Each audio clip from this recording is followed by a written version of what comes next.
Hi, everyone. Welcome to episode 7 of Gridiron Dynasty, a fantasy football podcast. We had a little technical difficulty setting up to this where there was a very interesting coding that I had to fix on my computer to fix the sound setting that somehow got changed.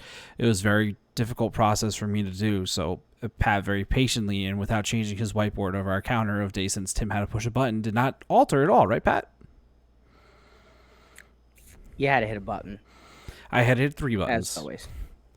Three buttons, just so everyone knows. I don't know if that's coding. I don't know if that's. It's not coding, but we're just gonna coder. We're just gonna pretend, okay? Let's just pretend here. So, as everyone knows, we record on Wednesdays and we post on Thursdays during the week. So it's Wednesday, which means that we are drinking whiskey. Whiskey Wednesdays. Please participate if you're at home watching, even if it's a Thursday. It makes me happy on the inside. So today, we're going to do the same format as last week. We'll give you our surprise, not surprise, and players to watch out for. Mine are set up for, it's not necessarily how they performed in week 2. It's just how they're doing so far, but stuff from week 2 does have influence on it. And then we'll give you our start 'em and don't start 'em of the week. I just figured out now that I don't have a don't start 'em and I don't have to come up with that on the fly here. So we'll figure it out when we get to it, Pat. So, Pat, why don't you give us a little breakdown of your surprises through week 2 or of week 2? So number 1 on the list for me was Joe Burrow, who has looked none the part. He looked lost. They played well enough to stay in the game for a while. But the 3 interceptions he had last week looked like Zach Wilson out there, which you can't look like Zach Wilson out there. Not any offense to any Jets fans or anything like that. But that's what he looked like. And that's not the Joe Burrow we saw before his injury last year. Nope. It's not the Joe Burrow I expected. But it seems to be the one we're getting to start the season off. I know in 2 of my leagues he was dropped, which I feel like is a little bit of an overreaction. That's aggressive. But it depends on who's available, who you got, what you need to do. So, I mean, it is what it is there. The opposite side of that, Daniel Jones has looked fantastic. For fantasy football purposes, he's been very good. Football. And it's all you need to do in this podcast. You don't need to look like a good football player.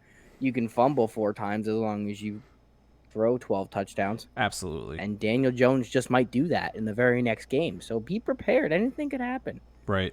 But he's definitely put up significant fantasy points and has looked very good so far as numbers are concerned. And then rounding out the surprise list is someone we both have on there, so it'll be a nice little transition, and that was Gibson. I just don't think they used him at all. I think I expected him to be used a lot more than he was used last week. It was 13 carries and 2 catches. Ridiculous. That's just not enough for a team that's running 80-plus plays. Yep. You're playing the Giants. There's got to be more there, and there was not. They ended up winning the game by a point, but it was 2 very deep plays that saved their games. So, not really what I expected. No, and I agree with you wholeheartedly on that. As everyone should know, I've been beating the drum on Antonio Gibson the whole time leading up to the season, and I'm disappointed. Am I worried? No, because I think it's going to turn around for him eventually. There's just too much talent to not succeed for him. The one thing that I'm confused about, and we talked about this offline, Pat and I, Antonio Gibson is a former wide receiver, but yet he comes off the field in passing situations, which it baffles me. I understand J.D. McKissic is good. He's explosive. He gets the job done, but it's just why? Why not use the wide receiver, the former wide receiver who's going to be able to catch the football? That's just where I'm at with that. It just baffles me that he comes off the field for any reason right now. I think he's a better athlete than J.D. McKissic. I think he's a better football player than J.D. McKissic. It could just be that Taylor Heineke's more used to him, but I don't know. and they're not running the ball nearly as much as they should be. You have Taylor Heineke playing quarterback. He's a good quarterback, don't get me wrong. He's an NFL quarterback. He's one of the better backups in the league, too. But in order for them to win games, you want to control the time of clock. You want to have the time of possession. You want that ball that's running the football. Because you have a good defense, but you have the defense coming on the field as much as they did against the Giants. It's not going to work. They're going to get tired. So run the football. Keep that time of possession up. In case you guys couldn't tell, I'm very upset with the usage of Antonio Gibson so far. When you own him in every league, it kind of hits Right. hard when he does not have a good game. It does. But luckily, I've been surviving in the podcast league and in your league, even though I have Gibson, and in my league too. So it's my rosters are just built so that I can survive a 9-point outing from my RB2 in those. Second up on my surprise list, I'm going to go with Tony Pollard. I think Tony Pollard is a very good running back. Don't get me wrong. I'm not surprised that he's exploding this year, but I'm a little bit surprised that he's more than just a handcuff, which is what the consensus thought was behind Tony Pollard going into the season was, yeah, he's Zeke's handcuff. Yeah, he might have a game every once in a while, but he's had back-to-back fantasy-relevant games where he's a flex low-end RB2. He's higher than Zeke right now in fantasy points. And I was one of the people that was hesitant on Zeke, and then I wasn't hesitant on Zeke after seeing all the things about camp, watching Hard Knocks, and now Tony Pollard's just eating away at his workload, and he's looked good. He's looked very good for a quote-unquote handcuff. So I'm just a little bit surprised that he's balling out, for lack of a better term. What do you think, Pat? I still think Dak Prescott hates Ezekiel Elliott. I don't know what it is. Maybe something happened at home. I don't know what happened. Right, but did you think that Tony Pollard would be... Zeke put up some point this week. Well, I mean, who else is going to hand the ball off to? Right, but Tony Pollard is a very explosive running back. He is, and but... with the limited use he gets in the offense, he has the time to build that up. Defenses get worn down. No, I didn't really expect him to take off and be a fantasy relevant running back while Ezekiel Elliott was still healthy. That would be a complete shock. Right. But am I surprised he's getting usage? No, he's just making the most of it. And that's going to lead to more touches. It's going to lead to a more balanced backfield. They paid Ezekiel Elliott a lot of money, which I don't really remember a time where paying a running back a lot of money worked out well for anyone. Except maybe Derrick Henry. We'll find out as that continues to go. Oh, talk about looking good. But, yeah. Talk about looking good. Yeah, Tony Pollard is definitely a surprise. Ezekiel Elliott struggling is not. Right. Yeah, so that's more or less to the point. Zeke struggles, Pollard succeeds, and Zeke continues to struggle, Pollard continues to succeed. Who knows what's going to happen in Dallas with that backfield. It could become more of a 50-50 split, but right now Tony Pollard's top 20 running back, and if you would have told me Tony Pollard had been top 20 running back within the first 2 weeks of the season, I would have asked, when did Zeke get hurt? You know. The second snap. Right. So, all right. And then finishing up my surprise list is a guy I'm thrilled that I'm surprised by is Derek Carr. I like Derek Carr since he came out of college. He's been a good quarterback. He's been pretty accurate. He's just made a few mistakes here and there, and he's never really jumped into that threshold of being a fantasy quarterback, a fantasy relevant quarterback. Yeah, he'll have his weeks here or there. He's a good low end QB2 most years for super flex and 2 QB leagues, but right now this year he's a top 5 fantasy quarterback through 2 weeks against 2 pretty good defenses. Granted, Baltimore was out their number 1 corner, but the Steelers defense was pretty much healthy except for TJ Watt getting hurt early in the game, which could have helped with the pass rush, but Derek Carr threw up for almost 400 yards and a couple of touchdowns against a very good Steelers defense that had held Josh Allen to 13 fantasy points in week 1. And then you got Derek Carr with the likes of Henry Ruggs, Brian Edwards, and Darren the Walrus, putting up however many points he did. I like Derek Carr. I've always liked Derek Carr. I'm just a little surprised how well he's doing so far in this year, and I'm just going to keep using him in my Superflex in our league until he stops. There's no reason to believe he's going to stop at this point. There's no reason to bench him. He Nope. went through, 2 very good defenses. Baltimore was a little banged up, beat around, and confused because of everything happening during that week. That gets a little much when you're throwing position players everywhere. Marlon Humphrey came out for a couple of plays, but he looked good. And he's looked good when given the opportunity. So, yeah, not to put him in Yeah, no. QB1 status, and here he is. Right. Like, last week I made the mistake of picking up Ben Roethlisberger and starting Ben Roethlisberger over Derek Carr in my Superflex. Luckily, it didn't hurt me. I still was able to pull out a victory in the matchup, but Derek Carr outperformed, whatever you want to call it, Ben Roethlisberger by a decent margin. So now we'll move on to our not surprise list, and I'll start off by going with someone I'm not surprised by at all this season, and that is Pat's Rams wide receiver, Cooper Cup. I don't know if I was talking to Pat about it or someone else, but I thought Cooper Kupp was going to be the wide receiver to have in the Rams offense this year because I thought he'd be like how Golden Tate was for Matthew Stafford in Detroit, the guy running out of the slot, getting all the targets and all that stuff. And then there's these reports of them having like insane chemistry with each other in practice and training camp, and like they eat breakfast with each other every morning, stuff like that. And it's shown in Cooper Kupp has been an absolute beast through the first 2 games. Like, this is, I'm a little surprised how well he's doing. I'm just not surprised that he is the number 1 target in Los Angeles. Almost said St. Louis. They're not moving back. No. They spent a lot of money to be here. Right. How do you feel about your boy Cooper Kupp this year, Pat? Keep racking up those points. I was worried about him coming in. I was. I know there's going to be in a new offense.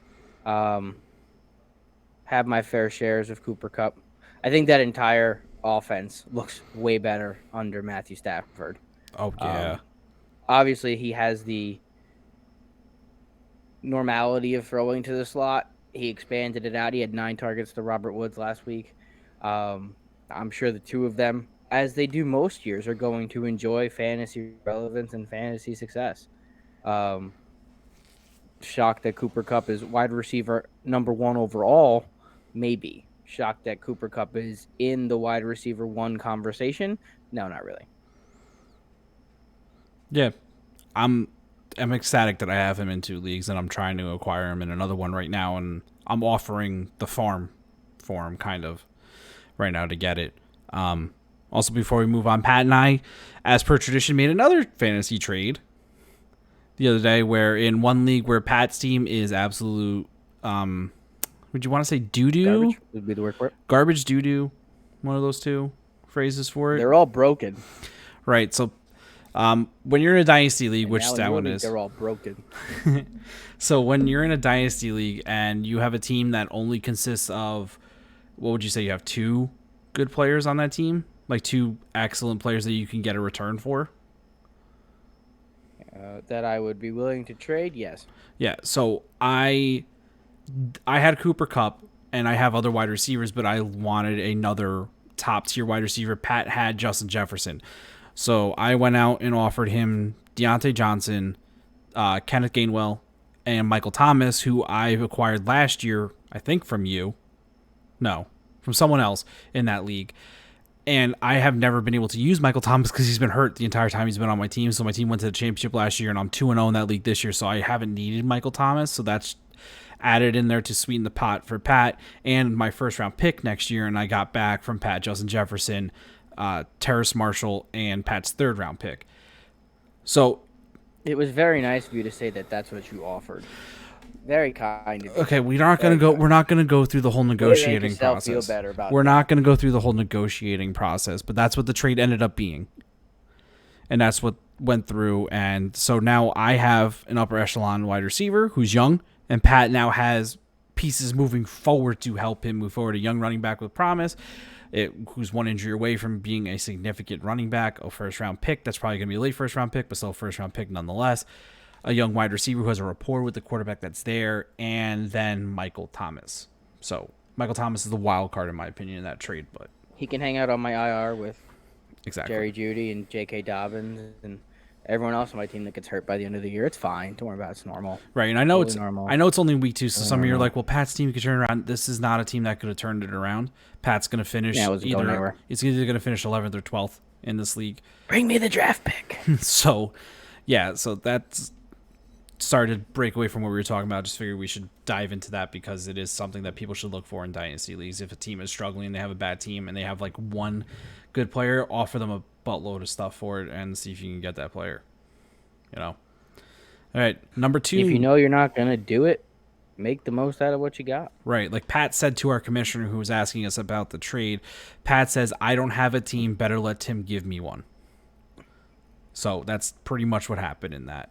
But moving on to my second player on the not surprise list, Myles Gaskin. I have not been a fan of Myles Gaskin. Not to say he's not a good running back. He's a good running back. It's just Miami's offense just is gross.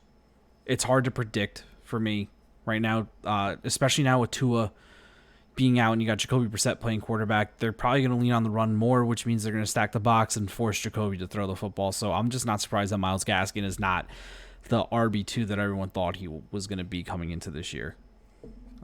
That's all I got to say about him, though. You have any comments about Myles Gaskin, Pat? He was hit more on my surprise list. He's not really. I'm not overly surprised because I didn't really expect all that much out of him. But the reports coming out of camp were that he was going to be the 3-down running back. He was going to be the guy. He was going to be this. He was going to be that. So expectations were definitely higher than I think they normally would have been. And he's living up to basically where if they didn't say all that stuff coming out of camp, I would expect him to be. Right. They set the expectations a little bit higher than I normally would have had them. And then he factored into pretty much right where I would have had him. All right. That's fair enough. Last on my list is Clyde Edwards-Helaire. The Chiefs don't run the football in the red zone. They don't throw to the running back. Chiefs don't run the football. Yeah, why would you run the football when you got Patrick Mahomes on the ball, Tyreek Hill, and Travis Kelce? And no matter how many people you put on those guys, that one of them still winds up being open. You double team Tyreek Hill, Kelce's open across the middle. You double Travis Kelce, Tyreek Hill's open down the field. They're not going to run the football. I thought CEH was going to be good last year, and then when it turned out he wasn't good last year after week 1. Expectations on him dropped, in my opinion. Then going into the season, I didn't have high expectations for him because of the usage that we saw last year. They don't run the football, especially in the red zone. They are very low when it comes to running the football in the red zone. So I'm not surprised that all the CEH is at like RB40 right now. I think is where I saw him earlier today in ESPN. But I know you have him in your league. Are you worried, upset, right where you think he is? I thought he'd be better. And it comes down to what they spent to get him. Yeah, the high draft capital. I know it doesn't ever seem like much, but that was a first-round draft pick. Mm-hmm. That was it was the last pick of the first round, so does that mean anything different? Probably. But they could have traded out and let someone else get someone. They wanted to go get a 3-down running back. They wanted to get that, and not using him, I think maybe says more about how he's adapting to the game than how the Chiefs want him to adapt to the game. Maybe he's just not what they thought he was coming out of college. Right, and when coming out of college, everything about CH was that he was supposed to be this pass catching back. That was his forte behind it. He was going to be able to catch the ball in the backfield. LSU loved him, and they thought like, hey, this kid's going to be good for pass catching. He's going to an offense that throws the football, but he's not getting the ball thrown to him. So there's some disconnect there, and I don't know what it is, but I'm just not surprised that it's happening at all. I'm sorry if you guys drafted Clyde Edwards-Helaire with a 4th round pick this year. It's just not working out for you. All right, Pat, who are your 3? Not surprised. Saquon Barkley. Didn't expect him to be good. He hasn't been good. The Giants' offensive line isn't good. He hasn't played in a year. Stop setting expectations for him. You should have never drafted him in the first round, and I feel bad for you. But I'm not surprised at all. Yeah, and I thought he'd struggle the first couple of weeks coming back from a knee injury. The Giants' offensive line is not great, so I'm with you on that one. Mike Williams. Um,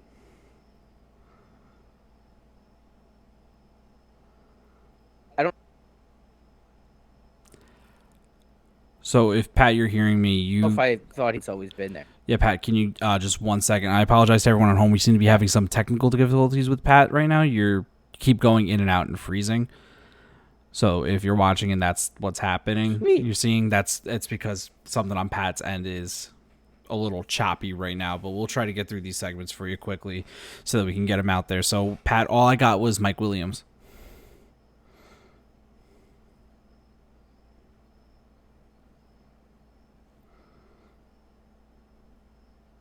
Okay, well Pat's next surprise is Mike Williams. I'm with Pat on that. Mike Williams is talented wide receiver. Obviously, he was a first round draft pick a few years back, and he's just been hurt. And that's been the problem. You see Mike Williams play, he shows flashes, but then he gets hurt. And then when he comes back from being hurt, he shows flashes. Then he's good. And then he gets hurt. So I'm not surprised that he's balling out either, just like Pat has on his list here. I got to open up my messages from Pat so I can double check his list for him. Pat, you here? Your screen kind of moved, so I was a little hopeful. Pat, I can kind of hear you. All right, well, this is a fun podcast episode for everyone. I hope you're enjoying this. Just like to say, this isn't because I didn't push a button. Just throwing that out there to everyone. Right, so, yeah, Mike Williams, good football player, good wide receiver. He's got the talent. He just needs to stay healthy. And if he can stay healthy the whole year, then there's no reason why he shouldn't continue to be playing the way he is. So yeah, Pat's probably going to be jumping in and out with stuff that he's saying in here. I'm going to try to... Wait, hold on, Pat. Is that you? Nope. What are you going to try to do? I was going to try to message you. Yes. Like, my phone internet is going to end up being better than my regular internet. okay, so I don't know if you could hear. I turned my phone internet. Okay, so I didn't know if you could hear. I can hear you now. Yeah, okay, so I was kind of giving the breakdown of why I thought Mike Williams isn't a surprise this year, and it's mainly because when he was healthy, he showed flashes of what he's doing right now. It's just the fact that he couldn't stay healthy. But as long as he stays healthy, there's no reason why he shouldn't consistently be the wide receiver that he is right now. Is that where you were going with that argument? Yeah, he's a deep threat, and Justin Herbert's got a cannon. So, I mean, that was the kind of thing that they were always missing. You look at what he had before. He didn't have that. He didn't have that option. He was injured. There's a whole bunch of different stuff that factors into it. Justin Herbert wants to throw the ball, and Mike Williams can go ahead and catch it when he can go ahead and catch it. Yep. And this year he's gone ahead and caught it. So it's looking Mike Williams has always had the hype, pre-draft hype. Everyone's always tried to get him a little bit earlier than they would be expected to. And usually he disappoints. And this year, there's been no disappointment in that pick. Right. Agree completely. And the last man on the not surprised list is Carson Wentz. Mr. Made of Glass. Go figure. He's hurt. No way. Right. Who would have guessed? Yep. Both ankles. He's an overachiever in the world of injuries. He had to hurt them both. Couldn't just hurt one. Sprained them both. Yep. Congratulations. I hope you didn't invest a lot, which I don't think anyone actually did because he was already hurt when you were drafting him. Right. I think most people picked him up off of waivers to see what happens. I know I have him in 2 leagues, and he was sitting there, and I was like, maybe he won't suck this year. Right. And like I drafted him in Turns out he sucks. I drafted him in our Superflex league just as like it's a Superflex league. I drafted him and Derek Carr. So I knew if he sucked, I'd have Derek Carr to play in the Superflex, but just in case Carson Wentz played well, I had Carson Wentz, but I wasn't counting on Carson Wentz to be great this year. I was hopeful he would be, but yeah, that's that. 3 players you're looking out for now, Pat, after week 2. Or 3 things you're looking out for, sorry. We'll bounce this one back and forth. Okay. I'm going to start out. The 49ers running backs. Which one? Which one? I feel like I just said that. Which one's going to be running And then back? they started with 3, and then 2 of them got hurt. And then they got 3 more, and then 2 of them got hurt. And now they're going to have 3 more, and I can't wait to see who gets hurt this week. Right, It's just like a painful cycle of life with them. They have a dude from the XFL now, who I happen to try to pick up in most leagues. Because at this point, why not? You never know. Right, and he could be the starting running back in 2 weeks. And then you don't know in that backfield. And then in a few weeks, they're getting Jeff Wilson Jr. back, too. And that's going to be even more confusion. Knows? They picked up Trenton Cannon, who was already released from a team who had a questionable running back problem also. And now he's on the team for some reason. Kerryon Johnson's in Everyone's there. on the team. Yeah, Kerryon Johnson's over there, you know. Add them all. Yeah. Add them all. So I'll keep up. You get a spot. You get a spot. So like, hey, you're a running back. Running back positions. Yeah, he's just collecting all the running backs over there, Shanahan. All the mediocre meh running backs. Just when you thought Houston was going to get to them all first, here come the 49ers. Believe me, I bet if Mark Ingram was available, Kyle Shanahan would have been all over him. I bet if half the running backs that were signed last week were available this week, he'd be all over them. Like Latavius Murray would look very nice in San Francisco. So my number one to look out for, and Pat just talked about him, Mr. Saquon Barkley. So he had 2 rough weeks to start the year. He's coming back from a major knee injury. He went up against 2 pretty good defenses to start the season in Denver and Washington.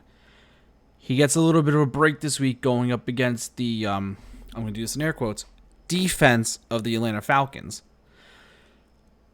So I'm going to say to watch out for Saquon Barkley for a spike in his production. He got a majority of the snaps. He got a lot more snap share than he did week 1. So they're building up his snap share. The Giants are probably going to win this game, I would assume. It's not a very good team in Atlanta. I think the Giants are better than them. So Saquon Barkley should be getting the work. So if I'm a Saquon Barkley owner and Barkley kind of balls out this week, I'd field some offers for him, see what people are offering for him. Because it's going to dip again because that offensive line just isn't good. But watch for Saquon Barkley's point total to go up in these next couple of weeks. They got Atlanta. I forgot who they have after this, but it wasn't a very horrible matchup either. So the only thing I'll say about that is if you're watching this because you're in a dynasty league, you're probably holding on to Saquon Barkley. Right. That offensive line, and I'm going to say this and take it with a grain of salt, I don't think it can get any worse. And Saquon Barkley is still very young. Right. So if you're looking, don't over jump and kick Saquon Barkley to the curb. It's not that kind of situation. If you're in a redraft league, get some value. Because you probably invested more than you should have when you got. I'm sure you're looking at the running backs that would have drafted right after him and going, crap. Oh, damn, Nick Chubb, huh? Well, shit. Yeah. And you should be, because that was a mistake, and those happen. Right.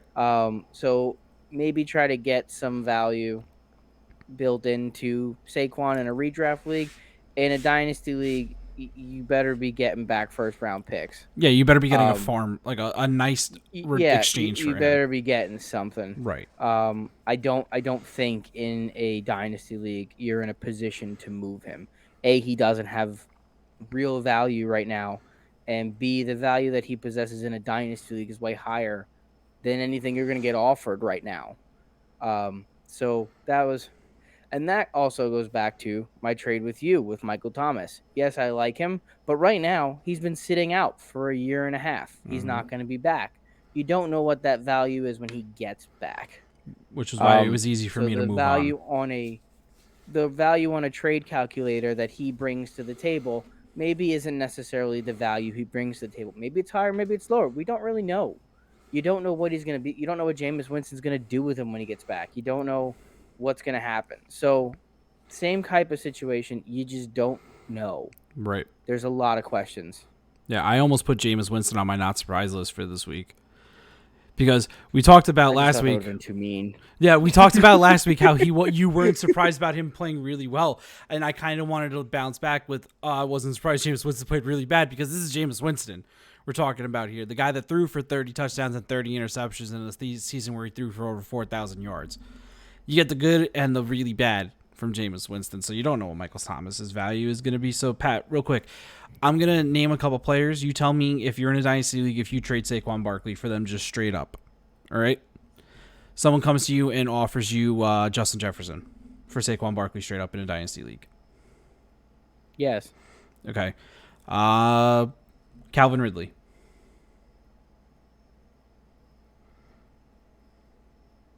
No. DK Metcalf.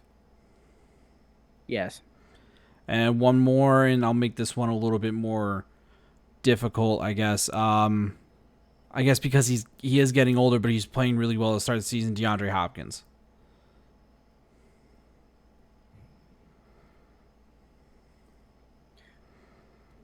I'd say no because of his age.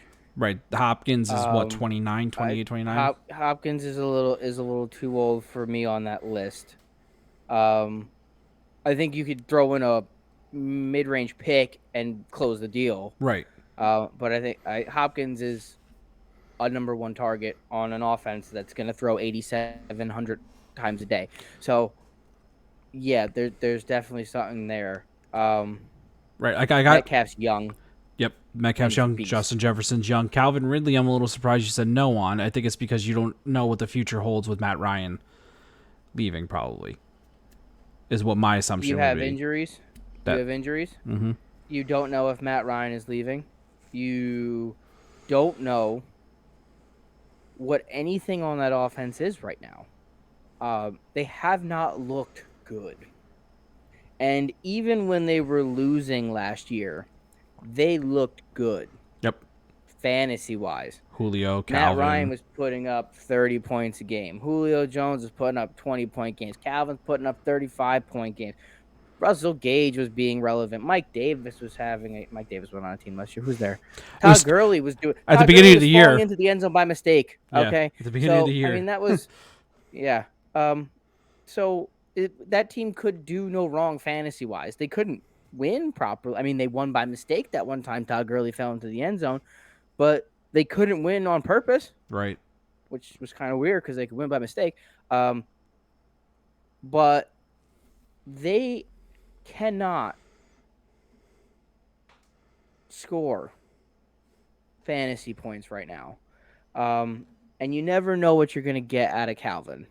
Mm-hmm. So, straight up, no. Calvin's not a straight up lock for me on that. Right. So, I have Saquon Barkley in a league. I put him on the trade block just to see, what offer I would get. It wasn't a bad offer, but it's not an offer I was about. I got offered Mike Evans and a first-round pick for Saquon Barkley. While it's an enticing offer, it made me think a little bit. Mike Evans is way too boom or bust to give up Saquon Barkley for, and then the one first-round pick. Not a huge fan of doing that per se. So that might be a trade that someone else might like, but I don't think Mike Evans is wide receiver one. If I'm trading away Saquon Barkley, I need at least a wide receiver one back in the trade. I would need, so it depends on, and it's too early in the season, and I know you don't say that often, but it's too early in the season. You don't know where that first round pick's going to be right now. Right. If that was going to be the first overall pick, I would have done it. Maybe. Please. Well, let's think about now we're getting a wide receiver 2, fringe range, but wide receiver 2 on a pretty consistent basis, and the best player out of the next draft. So maybe. But in week 2, Saquon Barkley gets hot, catches fire, he makes the playoffs. It's a late first round pick. It's not worth it. Right. So not knowing what that first round pick is would have turned that one off. Yep. In my book. Yep, and that's why I declined it. Come talk to me week 9, and if you're at 0-9 like you're sitting at 0-2 right now and you offer me that, I'm going to jump all over it and take it because I'm pretty sure you're going to finish last. So, all right, next on you're looking out for. Rondale Moore. Love it. He had one good catch. He's good. He's good. And I'm okay with saying that. He had one good catch. Mm-hmm.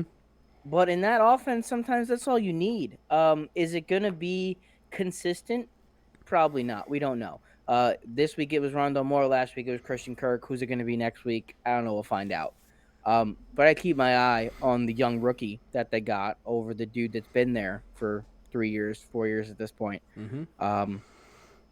Rookies always mean a little more, especially in a dynasty league. And if that usage is going to continue, then it just might be worth it. I know he's not in a lot of rookie leagues. He was drafted, so maybe not someone that's immediately available. Right. He was a second-round and pick. After that performance, probably not someone you can go out and get. No. If you don't like him, he's someone you could probably trade right now. Trade him to me. You just watched a rookie burn someone. Yep. So, that you got a chance there. But I'd keep him on your watch list, and I'd keep an eye on him, see how he performs over the next 4 or 5 weeks, decide where your team is, and then maybe he's someone you go after at that point. Kyler Murray is going to be top 5 quarterback for as long as he can run around in circles and do whatever the hell he just did last week. I don't even know. The first 2 weeks in general. He just started running. The defense wasn't even there yet. He was already running around in a circle, and the defense like, where did you? Oh, what do you do? Oh, damn it! It's just so little that you can't find him. So I mean, he snaps the ball and then he does 2 360s. He looks like Tony Hawk in the backfield for a minute, and then the ball's out. It's 65 yards down the field, and Rondo Moore's wide open on the sidelines because the defense was standing there going, "Did he snap the ball?" Yeah. Oh wait, why is this guy? Where's this little dude running to? There he goes again. Right, he had that one play where he was going to run out of bounds, but then cut back upfield to gain like another 10 yards, then ran out of bounds somehow still. Like, he's shifty, he's quick, he's good. Yeah, there's no other way to say that. So the offense can support 3 wide receivers if they so choose to. DeAndre Hopkins is going to be one. And Rondo Moore is going to get his looks. And if he keeps getting open like that, yeah, Kyler's going to love him. Kyler's going to find him. Kyler's going to find him. Kyler's going to find whoever's open on the sideline after he's run around for 5 seconds. And whoever's the deepest person he can launch the ball to is going to score a touchdown. And this week it was Rondo Moore. Yep. Last week it was Christian Kirk. Yeah, and then also throwing it out there this week, AJ Green had 6 targets, I think, 2 of them being in the end zone, one of which he caught. So this offense shows that it will spread the ball around to whoever, even a washed-up AJ Green got his looks. So Rondale Moore, if he keeps getting open down the field, Kyler Murray's going to love that. You know who else is going to love that? DeAndre Hopkins is going to love that. You take the top off the defense for me and I can run my medium routes so that I can get my catches. I'm going to love you too, man. So you know who else is going to love that? Cliff Kingsbury. And he's going to keep putting them on because Cliff loves people who get open in 5 seconds. Right. Cliff loves that type of offense. It's what he ran in college. It's what he wanted to run the NFL. It's what he wanted to run the first year he was here. And it's why 2 running backs died on that team that year. Because what he needs is the quarterback that just goes and runs around in a big circle. And that's why they now have 2 running backs that they really don't care about. Right. Do they put up 10 points? Maybe. But the idea behind that offense is to throw. Oh, look, quick pass over the middle. Okay, throw. Boom, there goes Kyler. And there goes the throw. 60. Okay, touchdown. Fine, damn it. So they're going to put up points all year. They're going to put up fantasy points all year. And AJ Green is older. Yep. Christian Kirk has been on that team, so they already know what he is. Mm-hmm. If Rondo Moore can make moves and get open, get ready. Yep. Going to the team that they played against, the Minnesota Vikings, I'm keeping my eye on KJ Osborne. Now, I'm not saying that KJ Osborne's a guy that is going to be a starter on your team week in and week out, but if the Vikings defense continues to be this poor, they're going to be throwing the ball a lot. And with Irv Smith being hurt, and Chris Herndon not knowing the offense from what I can tell, and then Tyler Conklin. Chris Herndon didn't know the offense anywhere. I believe me, I know. Okay, he was on the Jets for how many years, and he never learned the offense there either. I know. Oh, did you know he was on the Jets? Oh, he was out on the field so rarely. I didn't know if you remembered that. Right. So yeah, so if they're going to throw the ball as much as they do, they can support a 3 wide receiver thing. KJ Osborne right now has, I think it's upper teens in targets through the first 2 games as a third option in the passing game. So just keep an eye out. If the Vikings defense doesn't improve, KJ Osborne might be a flex consideration in some of these PPR leagues. And in a dynasty league, this is a second-year wide receiver. And if he keeps playing like this, it's going to be easier for the Vikings to put him on the field and get him more reps, get him more targets. Second-year wide receivers are huge in fantasy football. The ones that didn't show up their first year but then ball out in their second year do happen a lot. So I would definitely keep my eye on KJ Osborne. If you could scoop him up, you have a bench spot in your dynasty league and he's not on anybody's roster, scoop him up, put him on your team. Just if you have that empty spot and you want to fill it, that's a speculative ad for right now for me. If he becomes consistent, got a diamond in the rough. Kirk Cousins throws the ball a lot. He likes to throw the football. But so I think it's still Justin Jefferson and Adam Thielen as the 1 and the 2, and then you got KJ Osborne as the third option for a guy who's throwing the ball 40 times a game. Well, Dalvin Cook catches the ball too, but he does. But I don't know. I haven't paid attention to Dalvin Cook's stats that much, but is he getting more targets than KJ Osborne right now? Hold, please. I don't think he I is. have a smartphone. I don't think he is. I can look these things up. Right, and I'll look up. You look up Cook. I'll look up Osborne. Look at last week. That's what I was gonna look up. I'm just gonna look up last week and see what we're looking at in target share because they played a shootout with Arizona. Yep. So easy to know. Osborne had 5 receptions on 6 targets. And Dalvin had 2 receptions on 3 targets. Yep. So Dalvin also had 22 touches because it's Dalvin Cook running game against a 34 point. Yeah, well, he's going to take away that. Right. I'm not saying that KJ Osborne needs to be wide receiver 1 or wide receiver 2 or wide receiver 3 even on your team. He's a bench player right now. If he gets in the end zone, he gets in the end zone. Right. One of the reasons that I like the Osborne mention and the guy I mentioned next on my list, which is Quentin Cephas, they're not your starting wide receivers. They're players that are available on the benches. And in dynasty leagues, let me try to say this as nicely as possible, injuries come at you fast. And you're not dropping injured players. And you run out of IR spots quicker than you think you will. Mm-hmm.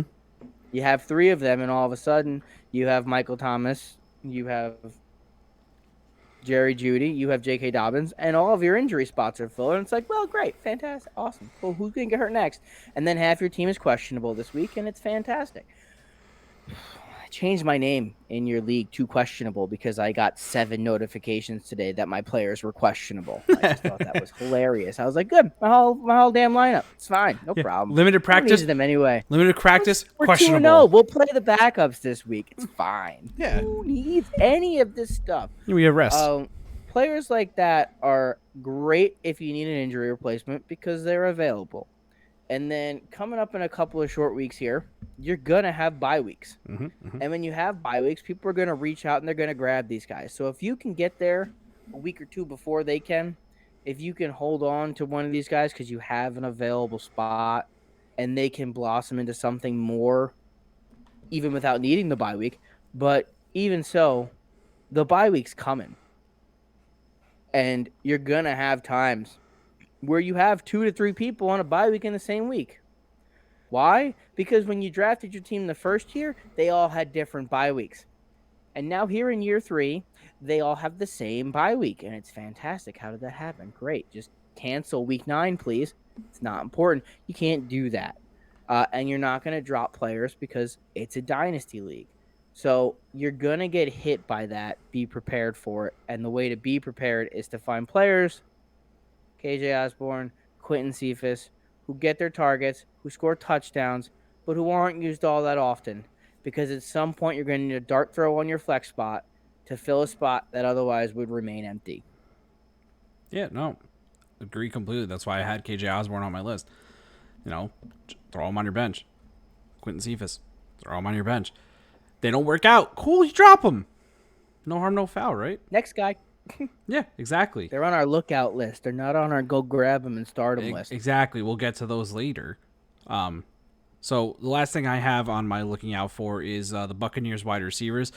This is kind of like Pat's watch out for the 49ers running back scenario. So it seems like right now the Tampa Bay offense has two certainties to it. Gronk's going to get a touchdown, and two wide receivers for the Buccaneers are going to be good. It seems to be Chris Godwin is the constant wide receiver that's going to be good, playing out of the slot. And then which outside wide receiver is Tom Brady going to like this week? And it's between Antonio Brown and Mike Evans. So something you got to look for if you have those guys. Like, you're not starting them. It's just you got to be prepared. Now you saw the news this week, right? That Antonio Brown's got COVID. So I'm expecting Mike Evans close contact. So he's on the COVID list, but there's a possibility he can still play by Sunday as long as he tests negative twice. Correct. Okay. So it's probably going to be Mike Evans because Mike Evans is getting all the reps at practice. He's getting all the looks at practice. So pay attention to stuff like that. But also, Gronk's looking like Gronk of old right now, and it's taking away targets from these outside receivers. I think Godwin is going to be the constant, like I said, because he's in the slot. Every time Tom Brady's had an offense, it's the slot guy and Gronk have been the constants. And then an outside wide receiver here in Tampa because it's an air raid offense. So it's just look at the matchups. What corner is going to be on what wide receiver? If they're going up against the Rams this week, Mike Evans is going to get a lot of Jalen Ramsey. So if Antonio Brown does play, is Jalen Ramsey going to be on Antonio Brown? Or is he going to be on Mike Evans? Or is he just going to stick to one side of the field? He stays on the same side. He does. He literally does not. He doesn't shadow. So Right. he'll get the left side, and whoever is on he gets the left side of the defense. So whoever's on that side is the guy. They trust their other cornerbacks enough, and well, they've showed they can stand up to the challenge. Mm-hmm. The guy I'm watching out for this week is Gronk because they haven't shown they can cover tight ends. And Gronk's been a monster the first 2 weeks. Hey, all right, yeah. Pick on the guy that's got 10 receptions and 2 touchdowns every game. Fantastic. Yeah. Like, anywho. Until Gronk starts slowing down, I don't think you can count on both Evans and Antonio Brown to be options every week. There's going to be a week here or there where they're both going to get their points, but I think for right now, you just got to watch and try to read the tea leaves. Like, look at the practice reports, do something so you know if it's going to be an Antonio Brown week or a Mike Evans week, and just temper expectations. If you have those guys on your team, if you don't have a safe floor wide receiver that's going to get you, your 12 points week in and week out, I'd go out and try to get one of those so you have a safe floor at least coming out of that wide receiver position, because you don't want another boomer bust player like those guys on your team. So I will say, and it was weird for me because I'm a big Antonio Brown fan, for anyone who doesn't know. Mm-hmm. I have him in ESPN, and I was watching their segment on him last week. And he has, I believe this said, 80% of his fantasy points over the last 8 weeks have come in 2 weeks. Two. And one of those, Mike Evans, was out. Yep. So, if you're looking for the two guys, it's going to be Godwin and Evans. Now, Evans is going to have his games where he doesn't do it, but he's going to have more consistency than Antonio Brown. If you get an awesome matchup where deep threat is going to be a thing that you can exploit, shove Antonio Brown into your lineup because that's what he does. He plays on 30% of the snaps, and Tom Brady looks for him during those, and he's looking deep because Scotty Miller forgot how to play football. Maybe because he's white, and I don't know if he ever knew how to play football, but that's not the point. The point is he doesn't play anymore.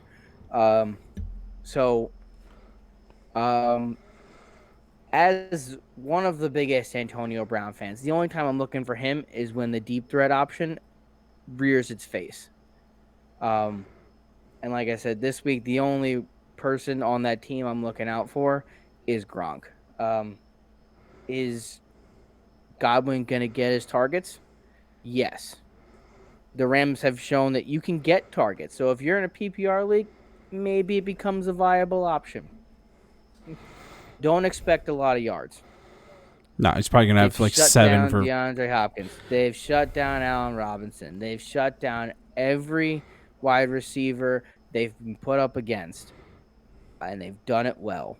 The only time in common knowledge that I can think of that they failed to shut someone down was when they played Jameis Winston and the Bucks and gave up 68 points or something outrageous to them. And when they played Kansas City Chiefs on Monday Night Football to the tone of a 60-50 type football game. And that was about it. So if you don't have Patrick Mahomes or sling it 85 yards down the field and pray for the best, Jameis Winston, you got to temper what you're looking for coming out of your wide receivers playing against the Rams. So watch for their production week in and week out. I agree with that. To watch for this week is a different wide receiver you can add to your roster. They're playing in LA. I know Tom Brady's having a great season. I know those wide receivers are having a great season. And once again, everyone is counting out the Rams defense like they do every time they play Tom Brady. And when they played him last year, they beat him. And they beat him good. I know. I benched their defense, and they picked them off 3 times. And I was very angry. And in case you're wondering, this week I have benched their defense, and I'm wholeheartedly expecting them to pick them off 3 times and me to be angry again. But I'm not betting against Tom Brady. I lived on this planet too long to do that. But in a fantasy matchup, I may bench the Rams defense against Tom Brady, but I'm lowering every expectation of every wide receiver on that team. Right. So, again, there's no way that you're not starting Mike Evans and Chris Godwin this week. There's no way you don't have people that you like more to start over them. Just don't expect them to put up huge numbers for you this week. Just, like I said, temper expectations for them, like Pat and I are preaching right now. It's a tough matchup. But, so we'll move on to our starts of the week. We're basing these off of daily fantasy. So these could also be people that you start in your regular league too, but based on their price points. And I use DraftKings for mine. I'm assuming that's what Pat used for his when he does his starts. That's what I'm doing right now as we speak. Right, so I'll start first. I did not do this ahead of time. So I'll do this first. I'll go through my quarterback first before Pat chooses his quarterback. My quarterback is Daniel Jones for cheater $5,800. He's going against the Falcons, which I've already talked about, and Pat has talked about. They're not good. They're not going to and Daniel Jones has looked good this year, guys. He's a top 10 fantasy quarterback right now. He's only $5,800. The thing with Daniel Jones is he has a baseline because he runs the football. Daniel Jones was one of the fastest runners last year on a single play. I think he might have had the fastest run last year on a single play somehow when he tripped over his own 2 feet or the 30-yard line, whatever it was. So, yeah, $5,800. Give me Daniel Jones this week, lock and loaded. Did I give you enough time, Pat? My quarterback's Daniel Jones also, and it has been since I talked about him in my surprise list. I picked Daniel Jones up in 2 fantasy leagues that he was available in to start on my real team. So the Atlanta defense has looked like garbage. The Giants offense has looked like the running backs are garbage. Give me Daniel Jones as the running back in the Lamar Jackson role. Not that he's that fast or that talented, but give me the same type of situation. Give me a defense that's overcommitting to Saquon once again because he's Saquon Barkley. And Galladay's healthy. Sterling Shepard's on fire. Darius Slayton has to catch the ball this week, right? Because he lost the game last week. So he's got to catch that deep ball this week. Yeah, and you know it's coming. You know they're going to sit there and practice. They're going to throw that ball 100 times. And at some point during this game, they're going to take the top off of the Atlanta Falcons defense by bombing a ball to Darius Slayton because he was 36 yards wide open and dropped a touchdown last week that would have sealed the game. So it's coming again. And no, Daniel Jones is most definitely my quarterback to start this week. Yeah. So without any hesitation. Yep. Agreed. My running back is Chase Edmonds. He hasn't been bad this year. He hasn't been great. They're going against Jacksonville.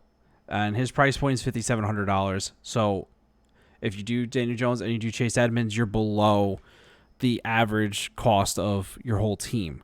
And then when you pick a defense, it's going to drop even more. So now you can spend up on a more expensive wide receiver, more expensive RB2, get yourself a good tight end. But they're going against Jacksonville. They're going to run the ball more. They're going to run the ball more than they have because this isn't going to be a shootout. And they're not going to be making a statement like they did in week 1 against the Titans. Last week was a shootout, so they weren't really running the football. They're going to run the ball against Jacksonville, I think. He's probably not going to get a touchdown because they give James Conner the work for whatever reason in the red zone. But I expect a decent game to a good game out of Chase Edmonds this week, and he'll probably catch a couple balls out of the backfield because the Jaguars stink. There's no way around that. They stink. Trevor Lawrence has not looked good, and I can't fault the kid because it's kind of hard to look good on that team. And I'd also like to point out that Marvin Jones Jr. has been playing really well the first 2 weeks. So that's my 1R running back. So what I did was 1 quarterback, 1 running back, and 2 wide receivers. So, Pat, who you got for running back? My running back, someone who is going against a defense that you would not expect to start a running back against. I went with Devin Singletary. Really? Yeah. He's been getting the ball, Yeah, which I like. He's been getting red zone touches, which I like. I know Zach Moss came back last week, and the options were there. And I bounced between which one of those 2 I wanted to take because they're both available for right around the exact same price point. Neither of them are overly expensive. I spent most of my money in the wide receiver and tight end positions. Just like them more. So Devin Singletary's out there for $4,900. If you look at what's around him, did you say 49? 4,900, yeah. For a starting running back? For a starting running back. Yeah, okay, give me Zach that. Moss is 4,700. They're right there. The 2 of them are right next to each other. That's my point. You don't know what's going to happen. Washington's a good defense. Josh Allen likes to run the ball. And I get it. It really comes down to who you think is going to pop it into the end zone there. Zach Moss got the end zone touches last time. Washington's defense buckles down on short yardage situations, which is why I don't like Zach Moss doing those 1-yard runs. I'll take a Devin Singletary 7-yard touchdown over a Zach Moss 1-yard touchdown this week. And that's Singletary is the further out guy later on the red zone. Zach Moss is the punch it in guy. Right. He's the ultimate touchdown vulture theft man. That's what he does best. But give me a little Devin Singletary this week at 49. My second running back, I did it out of spite. I won't lie to you. It's CH. I took him out of spite just to see what happens against the Chargers defense. He's available at 4,800, right below Devin Singletary. So if that tells you what they think about the 2 of them, CH and Devin Singletary almost cost the exact same thing in this. Right. So I went ahead and gave that a little stab. There you go. So my 2 wide receivers that I have listed here, this is still, for me, budget-wise. I didn't do it based on if I chose the other 2 guys. So at $6,000, I got Courtland Sutton. I don't know if you guys have been paying attention, but Courtland Sutton looked like an absolute beast last week with Jerry Jeudy being out. And guess what team they go against this week? The New York Jets. If that's any reason to start him, I don't know what else you need. What more do you need from me? Courtland Sutton's a monster. He looked like Courtland Sutton before he got hurt. Teddy Bridgewater has been throwing the ball at like a unbelievable quarterback right now. They can't run the ball in Denver for whatever reason. They had 1 good rush, and that's it for the entire year. So they're throwing the football. They're going to throw the football against the Jets. Courtland Sutton's going to get a start because the Jets can't stop anyone. They can stop the run. Actually, the Jets are decent against the run, but I don't even know who their number 1 corner is, and I'm a fan of the Jets. So start Courtland Sutton. And then my other one is Juju Smith-Schuster. Not a huge Juju guy. Deontay Johnson's hurt, though. It's not a major knee injury, but it still could keep him out of this game. If Deontay Johnson's out of this game, Juju Smith-Schuster, I'm playing. Someone's got to catch those short intermediate routes that Deontay Johnson catches, and a lot of targets are going to go to Juju Smith-Schuster. And at 6,000, that's pretty cheap for a guy who's probably going to see upwards of double-digit targets if Deontay Johnson's out. Even if Deontay Johnson's in, Juju's going to get his 7 to 8 targets like he does get every week. So I like Juju Smith-Schuster because just Deontay Johnson's injury scares me for this week. Would have almost went the other way as far as Pittsburgh wide receivers are concerned. I would have gone Claypool over him. But it's 6-1, half a dozen the other. You'd never really know which one of them is going to get more touches. My 3 wide receiver set was Cooper Cup, Mike Williams, and as I mentioned earlier, Darius Slayton. I just really think he's going to take the top off of this defense at some point. I think it's going to be a little bit of a what I call it for Aaron Rodgers last week. All right, a revenge game. Mm-hmm. Not so much from a revenge on a team, but from revenge on your own mistake. Give him his opportunity to fix what he messed up last week, and I think they will. I think he proved he can be a deep threat last year in games where he needed to be. I think he's going to do it again. Yeah. Works for me. All right. So, real quick before we go, player to not start this week is Robbie Anderson for me. He has not done anything this year of significance for Carolina. DJ Moore has looked every bit the number 1 target that he should be. Christian McCaffrey has looked like the number 1 running back in all of football.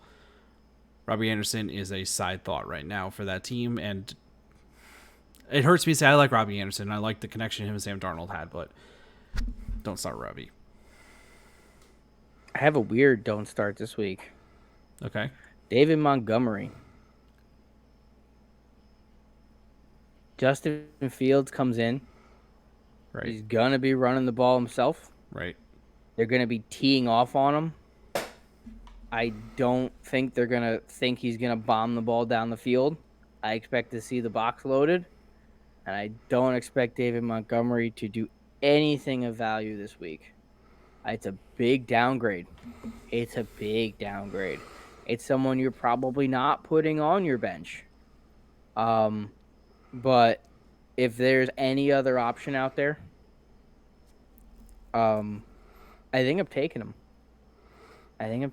That's fair. I do not like what I'm going to see out of. I don't think I like what I'm going to see out of David Montgomery this week. I think Justin Fields wants to prove a point. I think Justin Fields wants to be the starter of this football team, and Justin Fields is going to do that with his legs.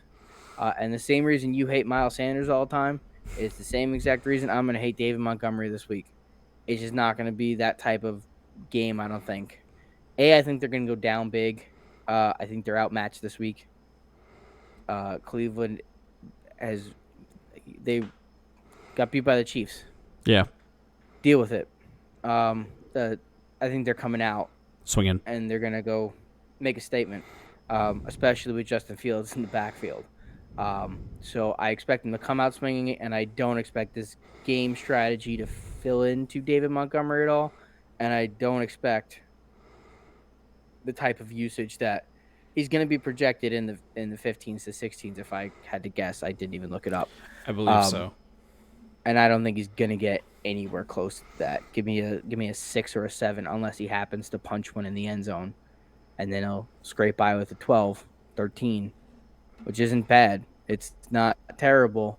But I think if he doesn't get that touchdown this week, I don't think his points are something that are going to be in a starting running back position where you would expect him to be. Right. I get it. Also, honorable mention for my lookout for players is from the Chicago Bears, Darnell Mooney. He got targets last week. He got a good amount of targets last week. Allen Robinson's still Allen Robinson. Questionable. He's questionable, but is he questionable? Or is he yes, because he's questionable? On my team. Or he's is questionable. Or is he questionable? He probably just had a my limited whole team practice. was questionable today. So if they're on my fantasy team, they're questionable. Right, but just take a look at Darnell Mooney in your leagues. I've liked Darnell Mooney since last year. He was just a couple of really bad throws from Nick Foles away from being fantasy relevant in a few weeks. He got, I don't know the number off the top of my head, but he had 6 catches for like 66 yards last week or something like that. And he had 8 targets total. If Justin Fields, they're going to be throwing the ball more, Allen Robinson can't be the only target.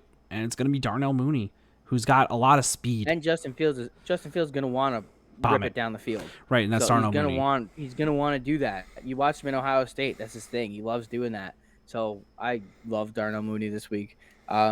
He's in my starting lineup in, I think, both leagues. Even as questionable. My whole starting lineup might be questionable by the end of this week. I'm sure they're just taking a day off for rest. It's early in the season. They'll make up some sort of injury, and they'll practice fully for the next 2 days, and I'm sure that's what it is. But it's funny right now that they're all questionable. Happy Wednesday. Yeah. This is why we drink whiskey. My whole team's questionable. Yeah, everybody. DeAndre Hopkins is questionable for me right now, Pat, because he had a limited practice. I wanted to get a jersey that says, if you can read this, my whole team's questionable, but it's too short to produce that, so time. Yeah. Well, if that's all you got for tonight, Pat, that's all I have for this evening. Thank you guys again for watching. Please make sure to like and subscribe to the videos. Leave a comment. Whatever you want to say down below. If you want to say that we're terrible and we have terrible takes, go right ahead. You wouldn't be the first person to say it, not the last. If you want to say we have good takes, you might actually be the first person to say that. So go ahead and leave a comment, leave a like, subscribe, share the podcast with your friends. We do appreciate it. We'll see you guys same time next week. Have a good one.